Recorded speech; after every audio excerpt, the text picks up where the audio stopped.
Matt Rothschild, it's great to have you with us, editor of the Progressive magazine. And he did this very interesting story, cover story for June issue of the magazine, Spying on Occupy Activists, How Cops and Homeland Security Help Wall Street. Can you compare what you have found and start off by saying, why Phoenix? Why did you focus on Phoenix?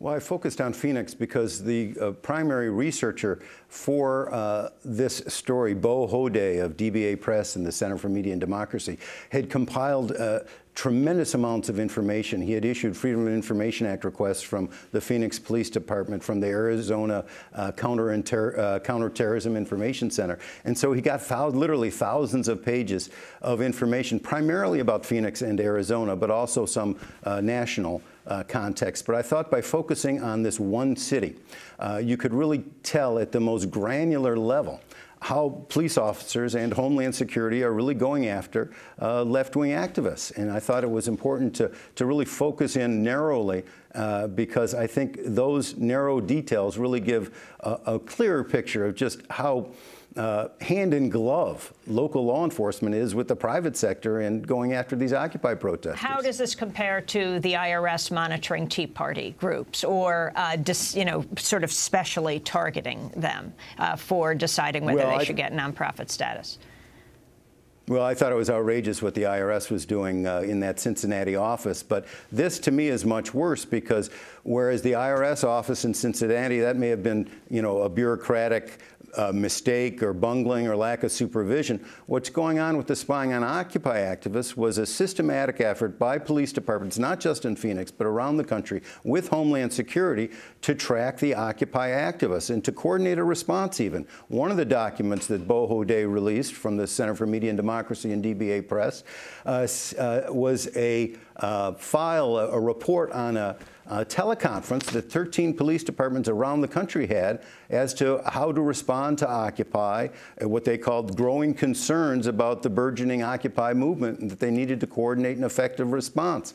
And so, when we had that crackdown on Occupy simultaneously over a weekend in many different cities, I wondered at the time whether there wasn't coordination going on between the police departments to crush the Occupy movement, and this suggests that there was.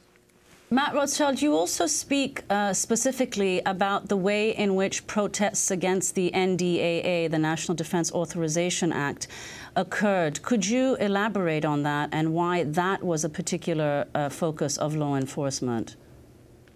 Yeah, there's documents, again, that show that police from the U.S. Capitol Police all the way to the Phoenix Police Department were monitoring protests of the National Defense Authorization Act. The National Defense Authorization Act allows the President of the United States to grab any single one of us and throw us into jail and deny us due process and access to a judge for as long as the President says so. And so this is a huge clampdown on our civil liberties, and people should be protesting it. And it's ironic that people trying to defend their civil liberties are having their civil liberties violated at the same time. Matt Rothschild, explain what these fusion centers are and how they work both with public law enforcement and with private companies. Well, this is a real problem I have with fusion centers, Amy. Fusion centers are, in each state there's a fusion center. And the Fusion Center is supposed to represent law enforcement at every level, from campus police to city police to sheriffs to the FBI and state police. But also within these fusion centers, there are representatives of the private sector. And there's also an organization called InfraGard in these fusion centers. Now, InfraGard is an association of more than 50,000 business people with the FBI. They're essentially FBI minders with these business people in each state. And sometimes these business people get information from the FBI even before elected officials get it. And also the FBI tells these business members of InfraGard, hey, if you ever have a problem with an employee, just let us know. And so, is this the kind of collaboration we want, that a boss who doesn't like what you're doing on the workplace, maybe you're forming a union, the boss calls the FBI, and then what? The FBI opens a file on you? We need to be careful of this institution called InfraGard, too, which was part of the Arizona Fusion Center, by the way.